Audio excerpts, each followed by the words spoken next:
அதாவது இந்த ட்ரீட்மெண்ட் அப்படிங்கிறது வந்து எந்த அளவுக்கு இருக்கும் அப்படின்னா, அவங்கள வந்து இந்த கொண்டு வந்து சேர்க்கும் பொழுது எப்படி இருந்தாங்க அப்படின்றத நீங்க கண்கூடா பார்க்கலாம்.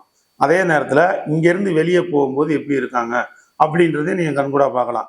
வெளியே போய் ஒரு 3 மாசம் கழிச்சு எப்படி இருக்காங்க, அவங்க பேச்சு, அவங்க நடவடிக்கைகள் இதெல்லாம் எப்படி இருக்குன்னு நீங்க கண்கூடா பார்க்க முடியும்.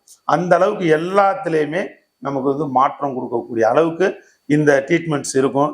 மது போதை மறுவாழ்வு மையம் இது வந்து இந்த 3 மாசம் தங்கி ட்ரீட்மெண்ட் பார்க்கறதுக்கு உண்டான செலவினங்கள்லாம் இருக்கு. அது நம்ம அவங்க ஃபேமிலி சுச்சுவேஷனு இதெல்லாம் பொறுத்து ஓரளவு அட்ஜஸ்ட்மெண்ட் பண்ணி நல்லபடியாகவே வாங்கிக்கிறோம்.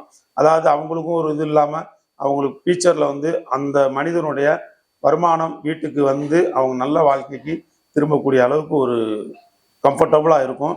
ஏன்னா இதில் வந்து பொருளாதார சிக்கலில் நிறைய பேர் இந்த மது போதைக்கு அடிக்ட் ஆனவங்க மாட்டிக்கிடுவாங்க. நிறைய ஃபேமிலிஸ் மாட்டிக்கிறோம். குறிப்பாக குழந்தைகளுடைய படிப்பு, எதிர்காலம் இது நிறையவே பாதிக்கிற மாதிரி தான் இருக்கும்.